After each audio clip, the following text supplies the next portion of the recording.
Good morning. I think we'll go ahead and get started here. I'd like to introduce Susan Downs. She will tell us more about herself, but she is here from Congregation Emmanuel, a local Jewish synagogue. Good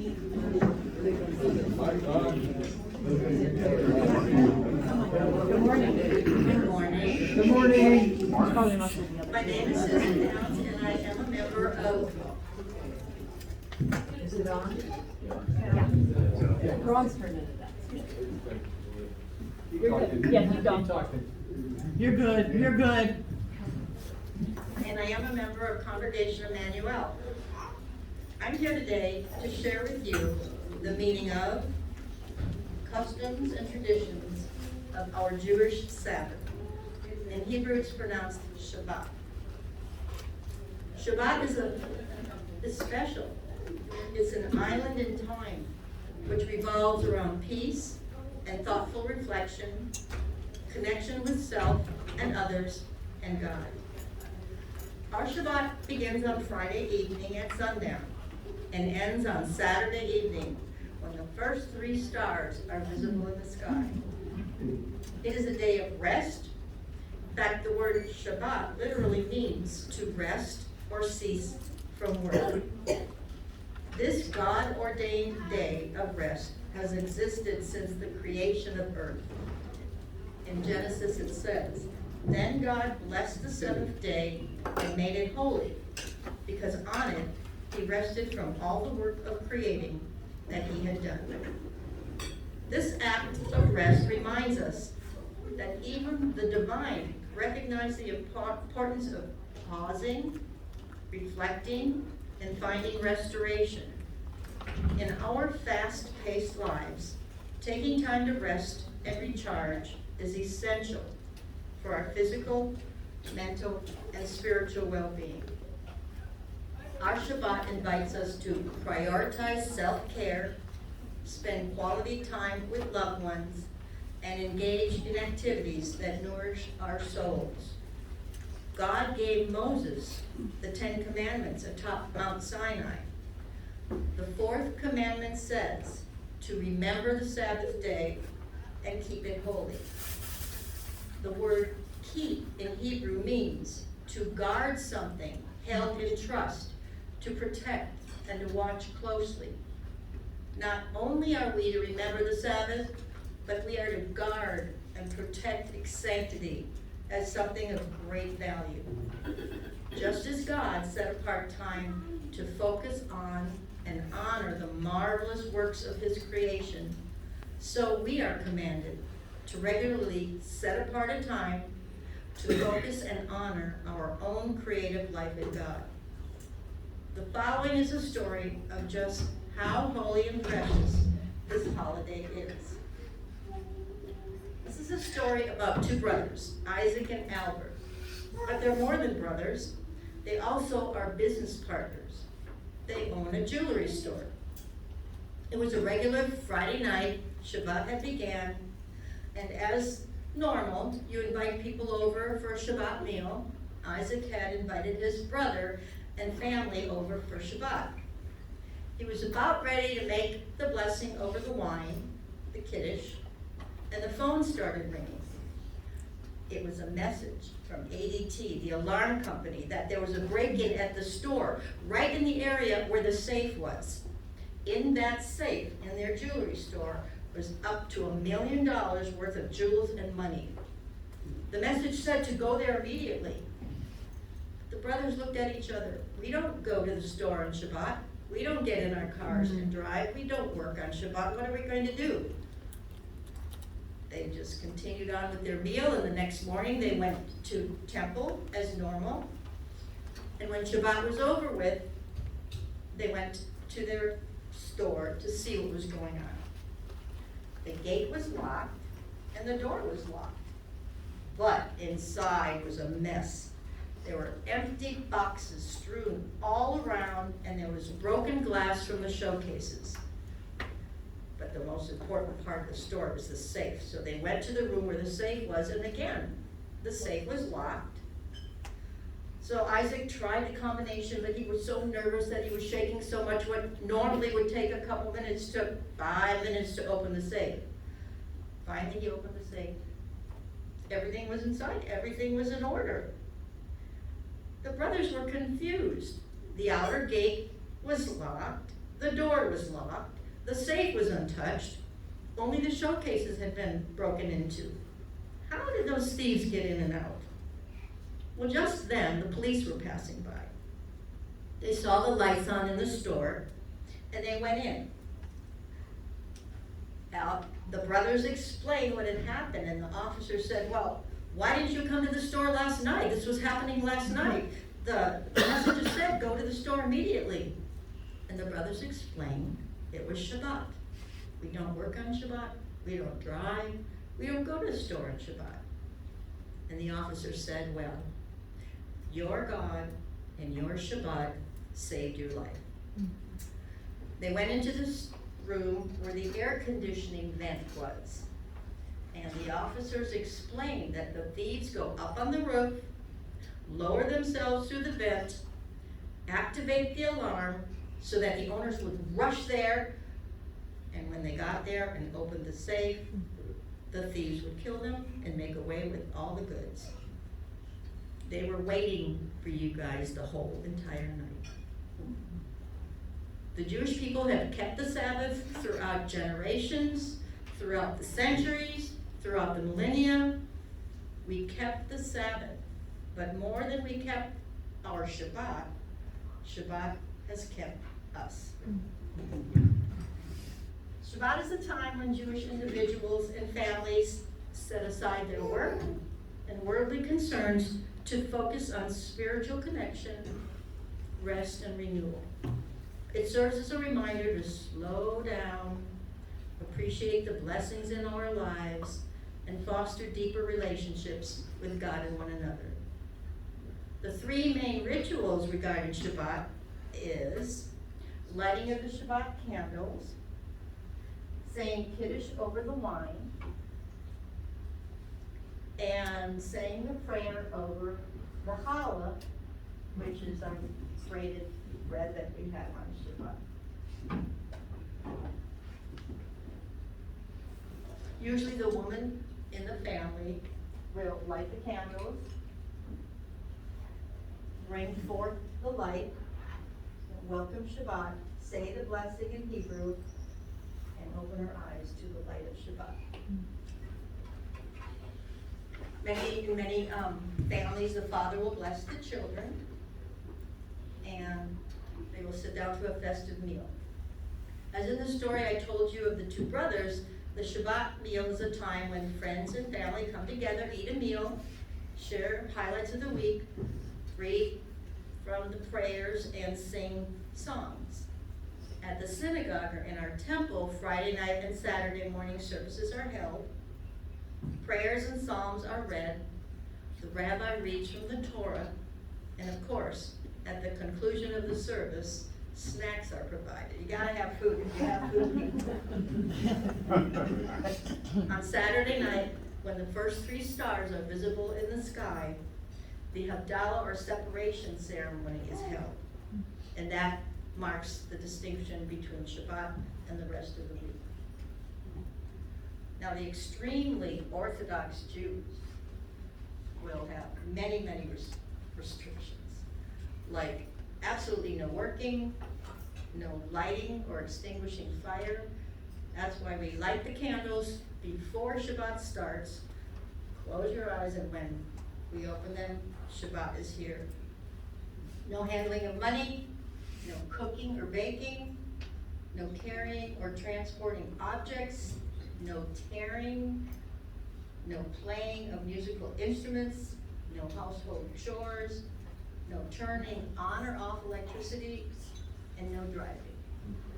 It depends on the individual. If you're extremely Orthodox, you're going to follow all these.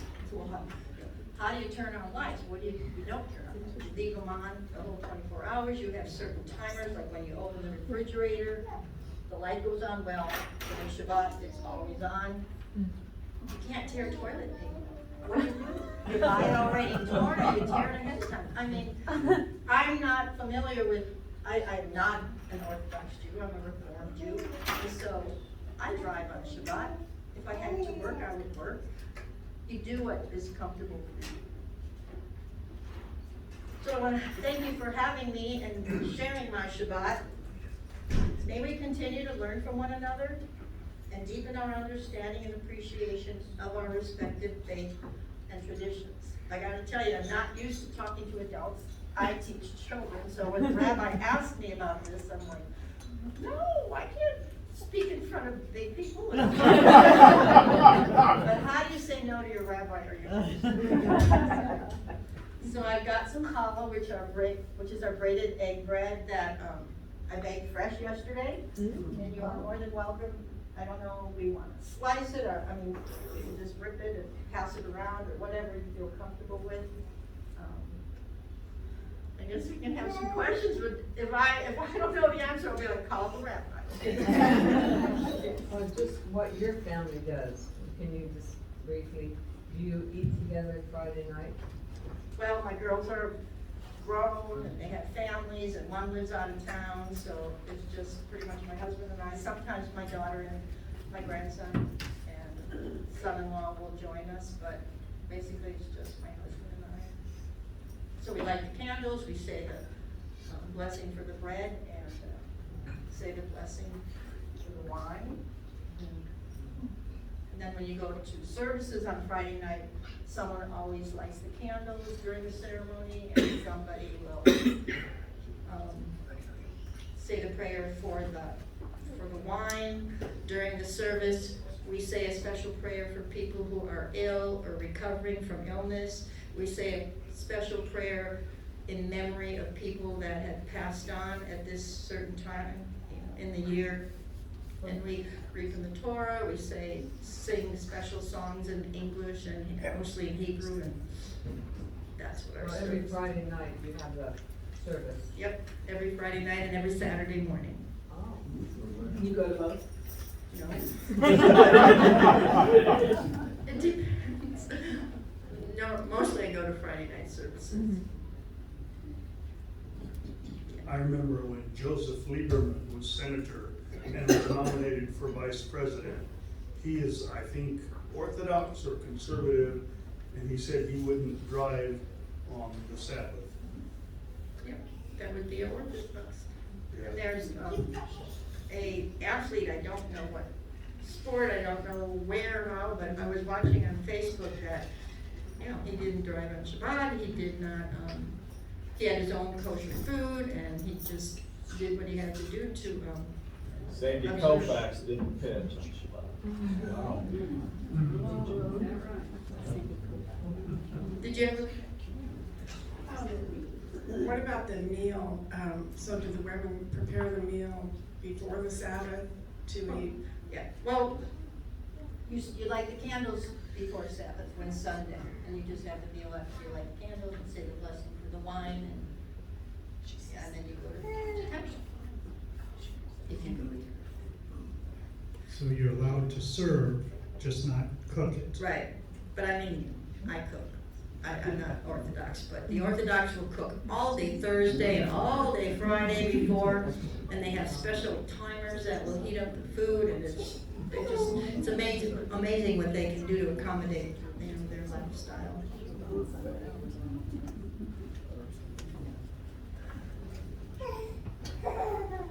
Is there any consideration for someone who can't participate on Friday and Saturday to observe their Sabbath on another day of the week? No, Shabbat is Shabbat. If you can't make it to temple, the rabbi has it on Facebook, so you can watch the services on Facebook Friday night and Saturday morning. Could you repeat the prayer for the challah? For the challah, Challah. in Hebrew, Yes. Baruch atah Adonai Eloheinu melech haolam hamotzei lechem min ha'oretz. That's, blessed art thou, O Lord our God, King of the universe, who brings forth bread from the earth.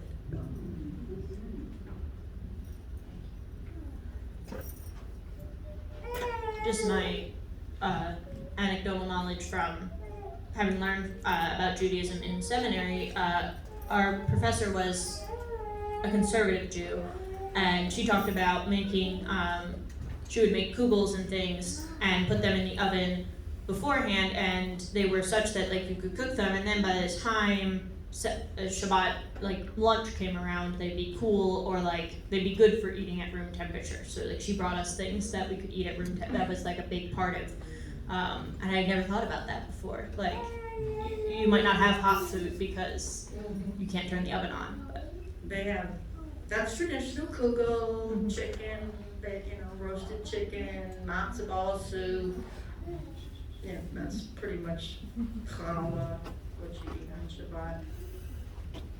I was brought up conservative, but we still, to walk to temple was quite a ways, so we drove to temple, and my mother did not cook, but she warmed stuff up.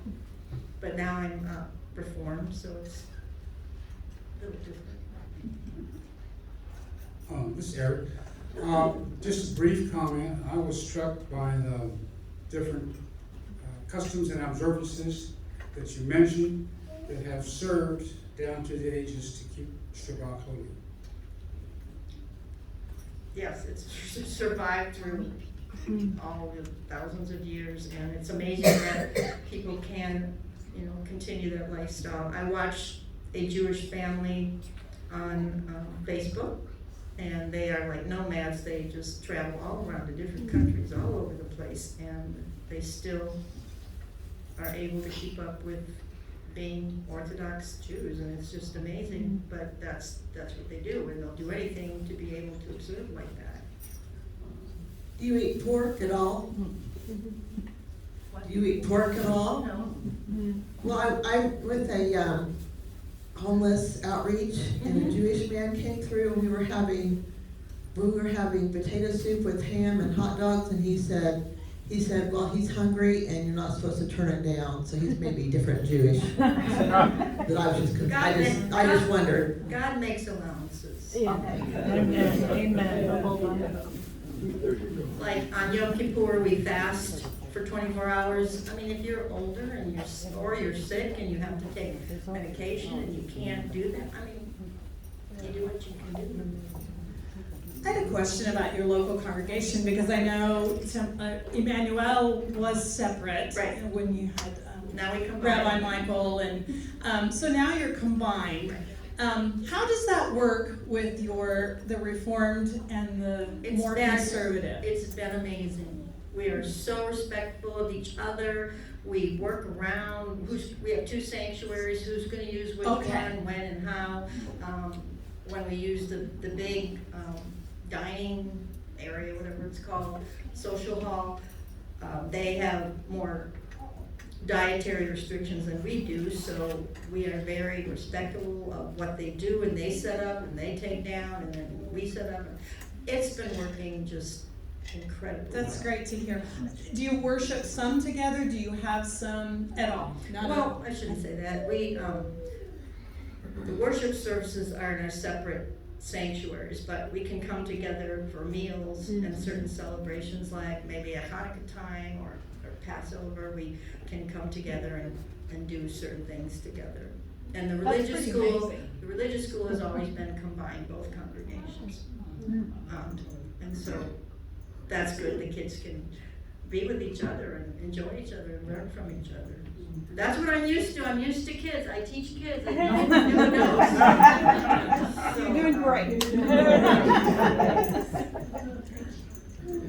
But the conservative is not Orthodox? Not Reformed, it's in the middle. It's in the middle.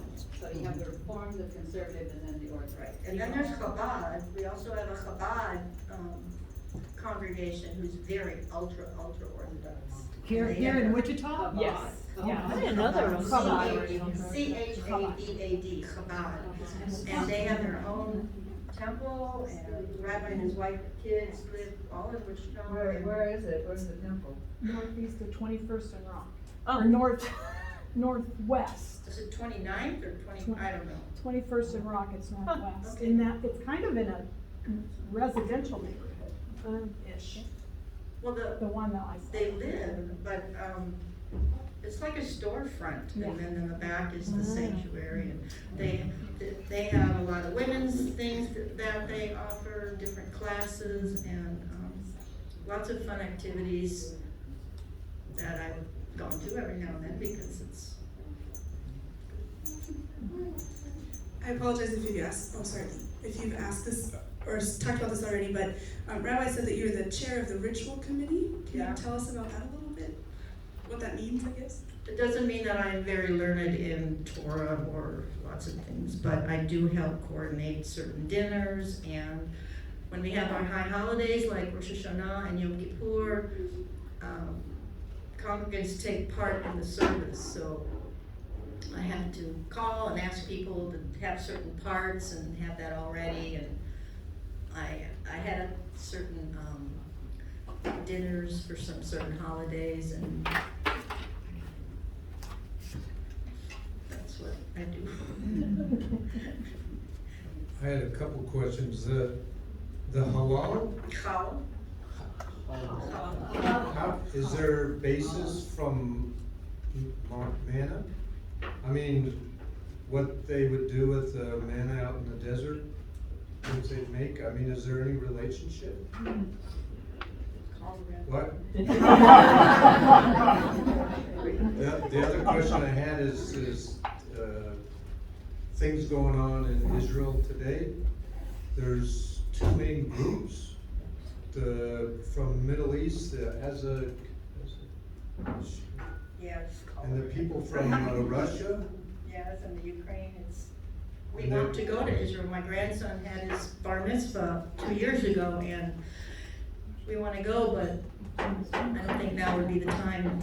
My nephew lives there part-time, so we're going to talk with him to see when would be a good time to go, but I don't know that it's safe right now. I'm just thinking of the bread, leavened or unleavened? Oh, it rises. We use yeast, it does rise, so. Because he asked about it being similar to what was in the desert. In the desert, they went unleavened, I think. Well, that's when they were leaving Egypt, they Yeah. didn't have time to let the bread rise, so they just went. So it's leavened. Did you do, is it a bat Bat mitzvah? bat mitzvah? When I was 13 back in the dark ages, girls did not have bat mitzvahs, so I did not have one, but I did have one 6 years ago as an adult. In fact, I was the first woman in our congregation. Since then, 2 others have had theirs, so. It was just unbelievable to have the Torah in front, you know what Torah is? To have that in front of you and read these sacred words, I just can't even tell you the feeling that I got. It was amazing. And then, of course, the party after. So does your congregation have it now, have that mitzvah for the girls? Yes, yes. If you're 12, when you're 12, you start learning all that. I mean, it takes 2 years to learn everything you need to learn. So we have a couple youngins that are in the process of learning right now, and they will be bar mitzvah next year. Yeah. I had another question. This was years ago, we were looking for a house, and this house had 2 kitchens. Oh, yeah. And so it would, to separate the milk Yep. and the meat. Yep. Okay. Oh, yeah. The Orthodox still have 2, they might have 1 kitchen, but have 2 sinks, and 2 ovens, and 2 this, and 2 that, 2 sets of dishes, separate. You're not supposed to mix meat and milk. What about kosher food? Where do you find it? That's a good question. Kansas City. I mean, we don't have kosher. Passover, Dylan's will have. I mean, Trader Joe's does have some kosher meats. Yeah, now they do, Trader Joe's does, but it's very expensive to keep kosher. But otherwise, order from Kansas We don't City. keep kosher.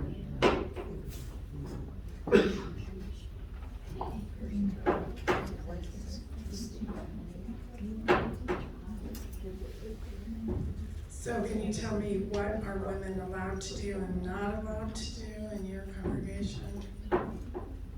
We do whatever. I mean, there's no restrictions as to women have to do this and men have to do this. Of course, the women do all the cooking and, get the snack ready for after Shabbat services and, we hold down the kitchen, that's for sure. Do women participate in Yes. Shabbat? Yes. During the service, a woman will be asked to come up and light the candles. Sometimes she'll be asked to come up and say the prayer for the wine. And then during the snack time afterwards, we say the blessing for challah. We pass it out. We say the blessing for wine, and people drink wine except for the kids drink apple juice. But you never have a man say the blessing over the challah, or however you say it. It's always the woman's role. No, the rabbi says the blessing over the challah. Okay. The rabbi says the blessing over the wine, but the woman says the candles. Okay. Is your tradition, or you said you're Reformed, is that the branch that ordains women? Yes. Okay. We do have women rabbis, yes, Okay. yes.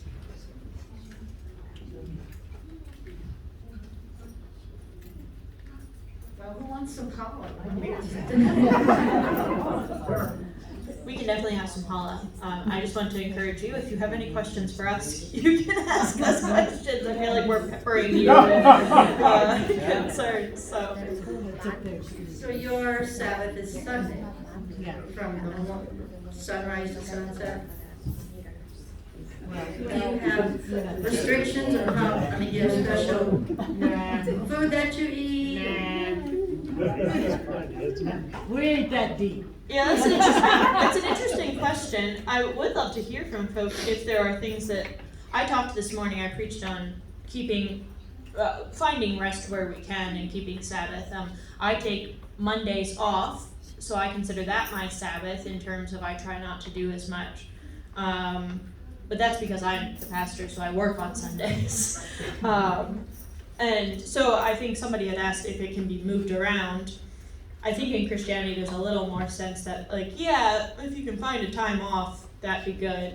But be interested in knowing what people's experiences of Sundays are, because there used to be a lot more, I think, emphasis on not doing things. Things weren't opened on Sundays or that sort of thing. But there aren't a lot of official rules. They're kind of make up as you go. If you go to Israel, it pretty much shuts down on It does, Shabbat. yeah. They don't work, and if you're in a hotel or something, and you get in the elevator, it's automatic. You can't press buttons or anything. It just stops on every floor. When I was younger, I was conservative Mennonite, and on Sundays, there was a definite things that you did and you did not do.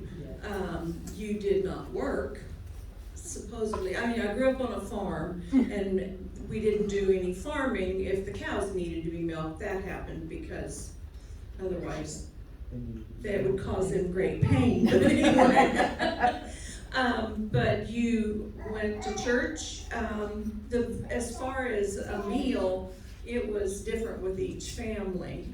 My mom was a farm wife, and so she cooked big meals during the week, and so Sunday was a sandwich or something very simple for the noon meal, which I think was unusual for the community. In the afternoon, you were supposed to be quiet, read, rest, whatever, and as a young child, I didn't quite understand that. I grew to appreciate it more as I got older. And then we also had a service in the evening. And you were kind of expected to go to that if you were a good Mennonite. So now, as an adult, no, that has not continued. Now, if you were a nurse or a doctor or whatever, you could work on Sunday because that was helping people, that was taking care of someone, and you were required. But a lot of those things have changed as time has gone by. So are there different parts of the Mennonite faith? Oh, yeah, oh, yeah. Yeah. There are much more conservative, just like the very, Orthodox Jews, thank you. They're not called Orthodox Mennonites, but Amish, BT, all all that, kinds. there's a Yeah. whole lot of them. There's You all can tell by their dress, they dress differently. Usually, Usually, Yeah, the buggies. We are closer to the Reform. Yeah. yeah. I'm gonna go wash my hands so I can cut off. Okay. I was just gonna go off of what Myra just said, that my mom grew up in a fairly conservative Mennonite town in Henderson, Nebraska. So they were farmers and they were rural and pretty much a Mennonite town. But they would cook their meal on Saturday that they were gonna eat on Sunday. So it was usually like fried chicken and plumamos, which is kind of like a cold pudding type of, like a fruit pudding kind of thing that you could eat cold and stuff like that. So that way it didn't have to be heated, nothing had to be heated up on Sunday. Yes.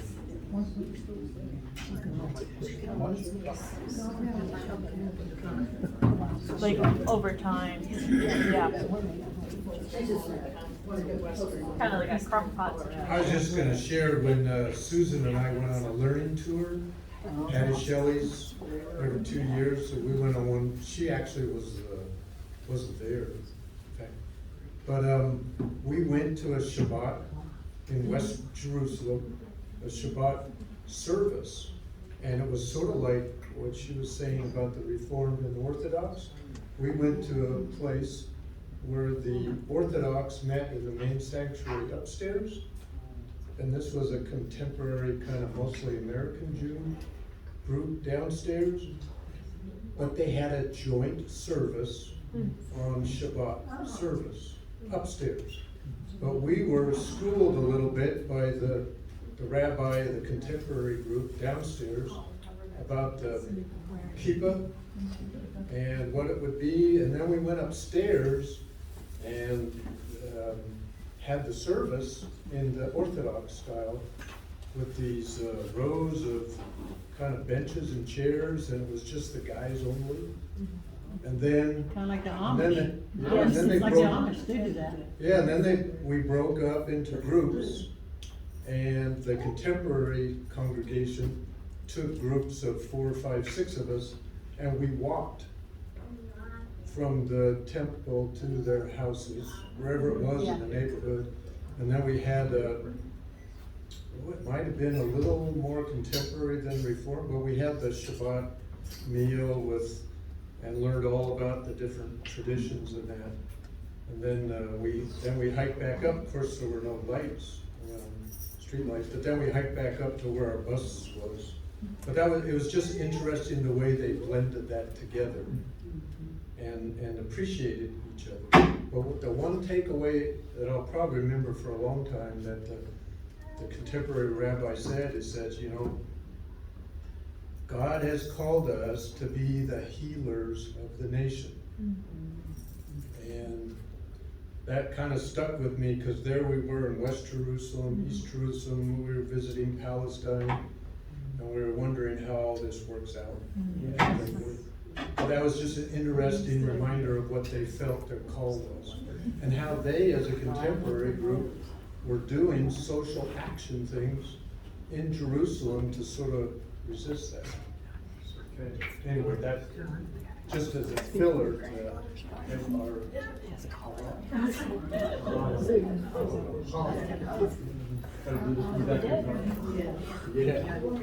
My daughter's name is Chava, and it should be spelled C-H-A-V-A, but we knew that we would call her Chava. We just spelled it with an H,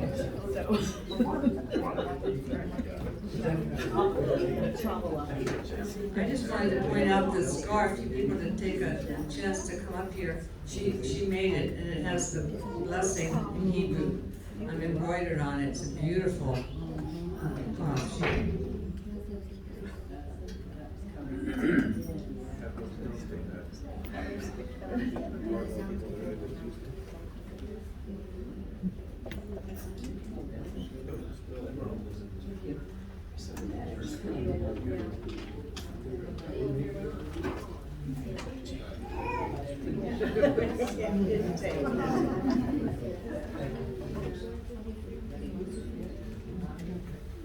It's not a lot of egg in it. Yeah, there's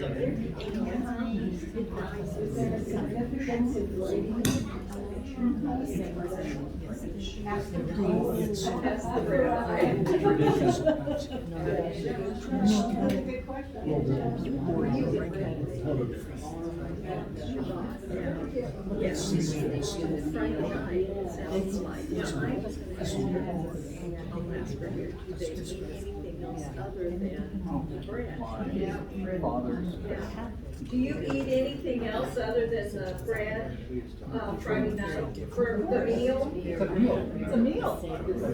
The bread is a meal, oh, I know, okay. Roasted chicken, roasted Shabbat roasted chicken, brisket, Vegetables. which is a food.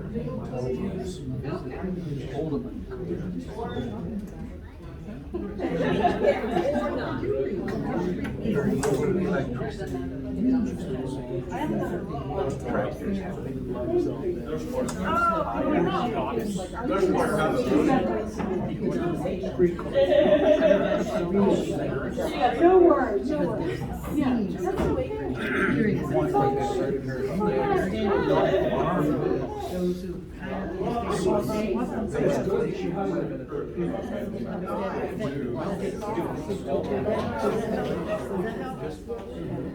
We boulders, and they had dynamite sometimes.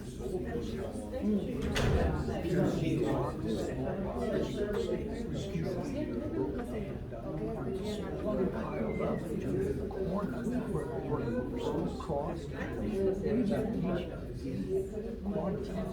So many piles, the structure was crossed, not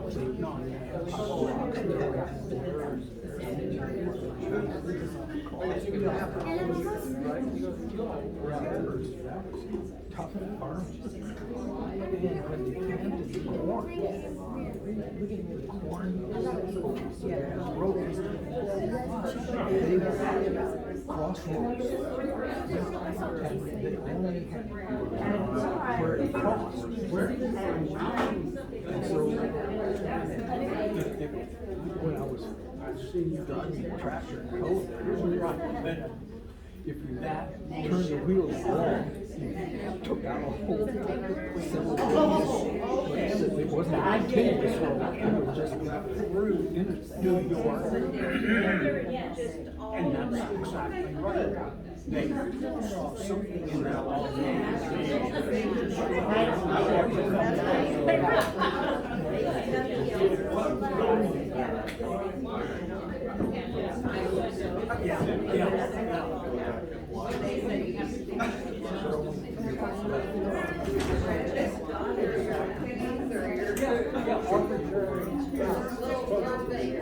And they can't.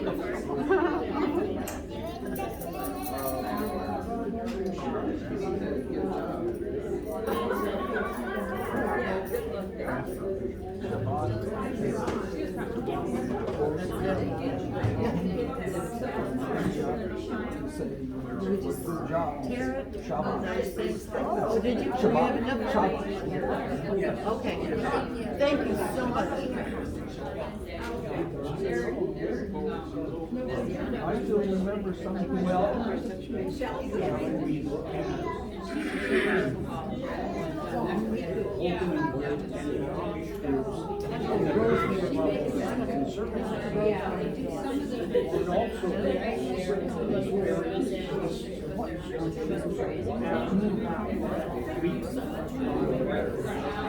I remember in Nebraska,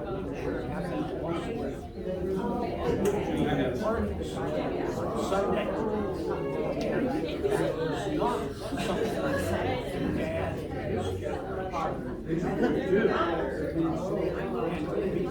In some respects, there was get this done.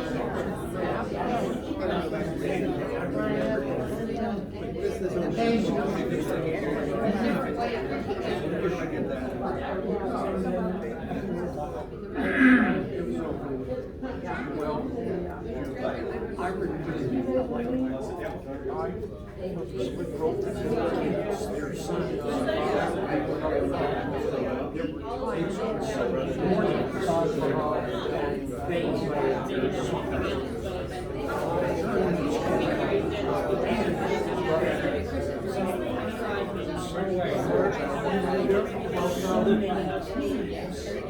That there's no possibility on the shore. So I would just like to thank Susan for coming. Yes, yes, yes,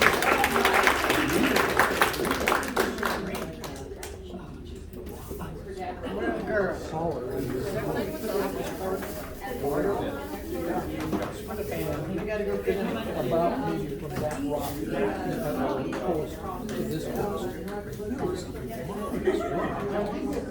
And it was carried in the glacier, and the glacier melted, and the rock was just sitting there still.